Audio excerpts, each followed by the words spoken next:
Nagkakagulo habang winawasak ni Zelensky ang fleet ni Putin sa dagat ng Azov at nagdudulot ng krisis sa lohistika ng Russia, umaabot na sa mga pantalan at nawawalan ng kontrol si Putin.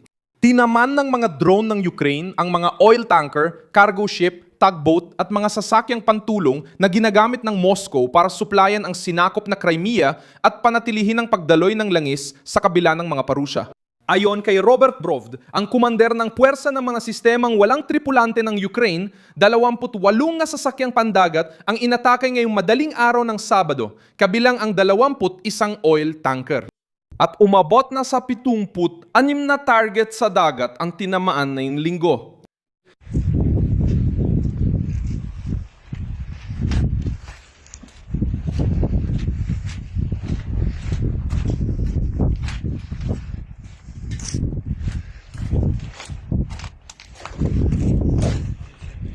Dahil sa matinding presyon, pansamantalang sinuspinde ng Russia ang paglalayag sa kanal ng Dome Azov at pagtanggap ng bagong kahilingan para makadaan sa kipot ng Kerch, mahalagang koneksyon ng Dagat Azov at Dagat Itim.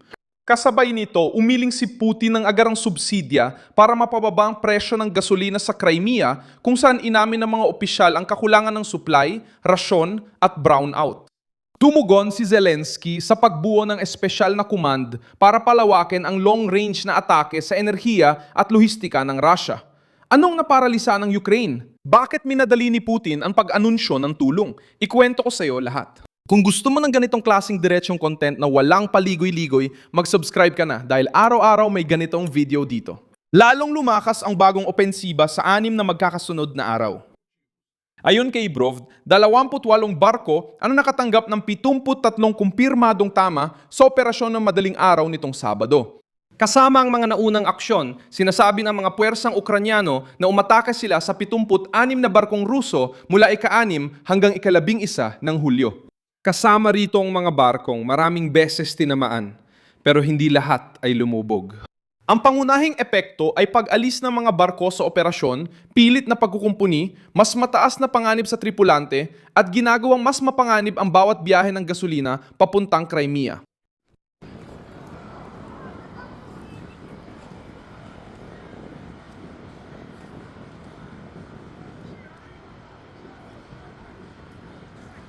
Kinumpirma ng Reuters noong Biyernes na 3 barko, kabilang ang 10 oil tanker, ang inatake. Sa update ngayong Sabado, inanunsyo ni Brovd na may 21 tanker ng langis at 7 barko ng kargamento o suporta ang tinamaan nung gabi. Hindi nagkataon lang na wala sa dagat ang mga target. Ayon sa General Staff ng Ukraine, ilan sa mga oil tanker ay nagdadala ng gasolina para sa mga unit ng militar ng Russia at nagdadala rin ng langis at mga produkto nito sa mga rutang ginagamit para iwasan ang mga internasyonal na parusa. Ang network na ito ang nakilala bilang paralelong plota ni Putin. Gumagamit ang Moscow ng mga barko na may iba't ibang bandila, rehistro at mga santuaryo, mga internasyonal na tungkulin. Ito ang network na nakilala bilang paralelong plota ni Putin. Para mapanatili ang pagbebenta ng enerhiya, makalikom ng kita at mapunan ang Brovd na hindi gumagamit ng proseso ng langis. Sinabi ni Brovd na ang sitwasyon ay ganito. Ang paralelong plota ng Russia ay lumiit. Ang blockade A ay maaring mga hulugan ng ikaw. Kasunod nito, inanunsyo ng gobyerno ng Brazil na sinuspinde ng mga gwardiya ng hangganan ng Russia ang trapiko sa kanal na nag-uugnay sa ilog Dome at dagat ng Azov. Binalaan ang mga kumpanya na simula alas 6 at 10 ng gabi ng Hulyo, 10 hindi tatanggapin ang bagong kahilingan para tumawid sa kipot ng Kerch at walang petsa kung kailan ito bubuksan muli. Kabilang ang Rostov at Krasnodar sa pinakamalalaking rehiyon ng produksyon ng butil sa Russia. Tumaas ng hanggang 4 ang presyo ng trigo na kinakalakal sa Europa dahil sa takot ng matagalang pagkaantala. Ang mga pantalan ng Rostov, Azov at Taganrog ay direktang naapektuhan ng krisis dahil umaasa sila sa regional na paglalayag para sa paggalaw ng trigo, gasolina at mga industrial na kargamento. Nagtagumpay ang Ukraine na makialam sa rutang, itinuturing ng Moscow na protektado. Ang dagat ng Azov ay naging panloob na koridor ng Russia mula nang sakupin nila ang mga teritoryo ron. Ngayon, lahat ng barkong pumapasok dito ay dapat isaalang-alang ang panganib ng bagong pag-atake ng mga unit ng Ukraine gamit ang mga hindi pinapatakbong sistema. Ang sinakop na Crimea ay nakaramdam na ng presyon bago pa man ang pagharang sa dagat. Si Sergei Aksyonov, ang pinuno ng administrasyong sinusuportahan ng Moscow, ay umamin noong 8 ng Hulyo na nananatiling tensyonado ang sitwasyon sa enerhiya at sa ilang araw ay maaring wala ng gasolina na mabibili ng malaya. Nagpatupad na ng rasyon ng peninsula matapos maapektuhan ng mga pag-atake ng Ukraine ang mga ruta ng supply at mga substation ng kuryente. Sa Sevastopol, ayon sa mga lokal na otoridad, ang reyon ay nakakakuha lang ng 1/4 bahagi ng kinakailangang supply ng fuel araw-araw. Inatasan ni Putin ang Ministeryo ng Pananalapi na agad magbigay ng bayad para mabawasan ang epekto ng pagtaas ng presyo ng gasolina sa mga taga-Crimea.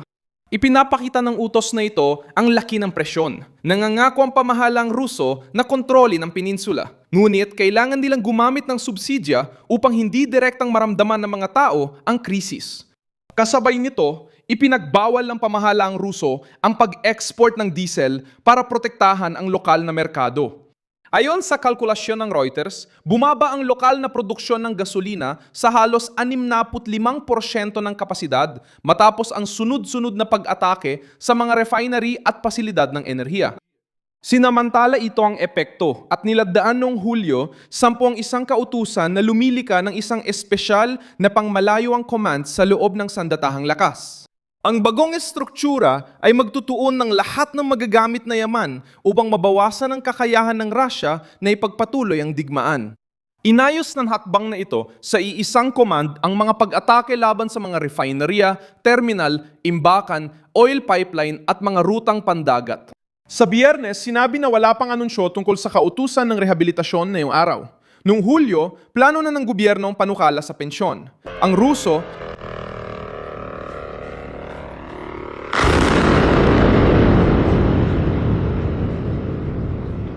ang complex na Ust-Luga Sa rehiyon ng Leningrado. Complex sa rehiyon ng Leningrado. Ang complex ng Ust-Luga ng Leningrado. Ang complex sa rehiyon ng Leningrado. Sa rehiyon ng Leningrado. Ang complex sa Leningrado. Ang complex ng Luga sa rehiyon ng Leningrado. Complex ng Ust-Luga, Leningrado. Ang complex ng Luga sa rehiyon ng Leningrado. Ang complex Ust-Luga. Salamat. bukod pa sa terminal at imbakan ng langis sa Rostov.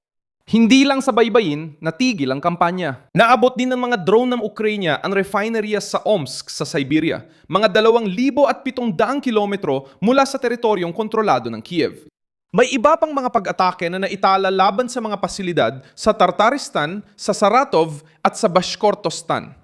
Nagbanta ng paglala ang Kremlin bilang tugon. Ayon kay Dmitry Peskov, hindi magdadala ng kapayapaan ang mga pag-atake at maaaring palawakin pa ng Rusya ang sona ng seguridad nito. Ayon sa mga source malapit sa pamahalaang Ruso, sinabi nila sa Reuters na tinatanggihan pa rin ni Putin ang negosasyon at lalo pang pinatatag ng pressure mula Ukraine ang kanyang desisyong ipagpatuloy ang labanan. Sinusulit ng Ukraine ang pagkakahating ito gamit ang mas murang unmanned systems para piliting gumastos ng malaki ang Moscow sa proteksyon ng barko, daungan at pasilidad. Hindi pa rin kaya ng Rusya maglunsad ng malalaking pag-atake.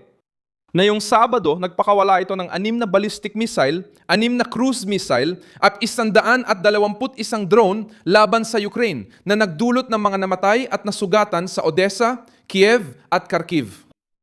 Pangatlo, kailangan nating higit pang suportahan ng Ukraine, dagdagan ng presyon sa Rusya, at tiyakin na ang tanging lehitimong magwawagi sa digmaang ito ay ang Ukraine.